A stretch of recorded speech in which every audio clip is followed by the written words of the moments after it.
présentation de Adobe Spark, la nouvelle suite Adobe logiciel, qui est tout simplement une suite qui va rassembler trois outils dont on va parler. Pour s'y connecter, il suffit de se connecter avec un compte Google, Facebook ou d'avoir son propre compte Adobe. Donc là, en l'occurrence, moi j'avais déjà un compte Adobe avec mon compte Facebook, donc du coup je peux m'y connecter directement.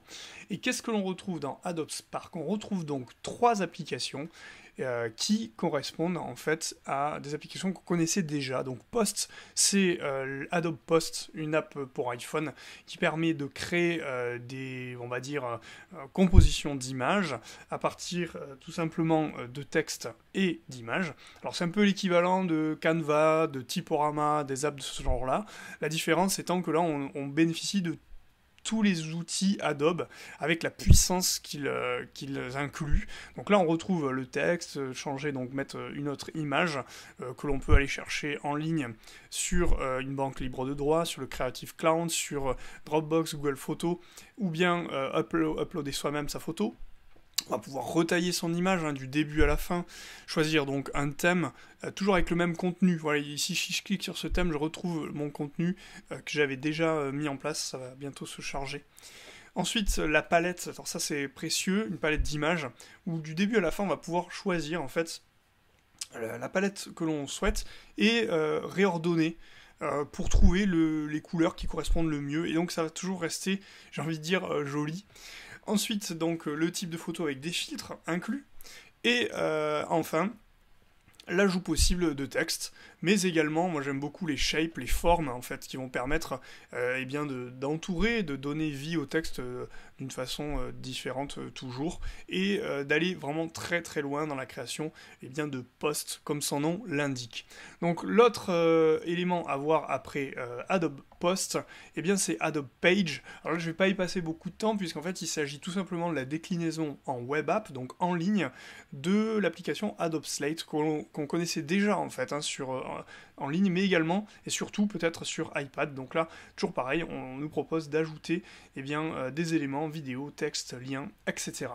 Et la dernière, et peut-être celle qui va ravir le plus les enseignants, eh bien tout simplement, c'est Adobe Spark Video, qui en fait n'est autre que Adobe Voice. Donc l'idée ici, eh bien, c'est toujours de créer une petite vidéo avec très rapidement en main des outils vidéo, photo, texte et surtout les fameuses icônes qui, je dirais, sont la marque de fabrique d'Adobe Voice.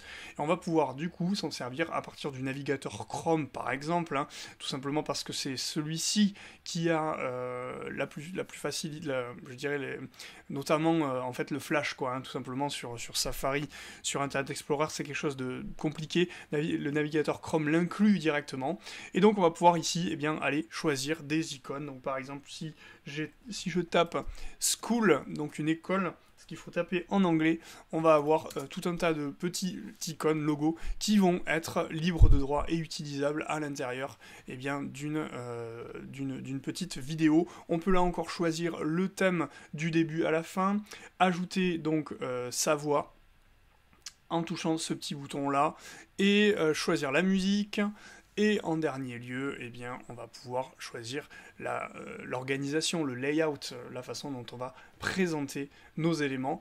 Et ensuite, on pourra exporter. Donc c'est là que ça devient intéressant ou pas. C'est-à-dire qu'on va pouvoir le télécharger. Donc il faudra voir en quel format cela sort. Mais on va pouvoir également le partager directement en ligne sur le serveur d'Adobe. Et il faut préciser que pour toutes ces applications, tout est sauvegardé en ligne.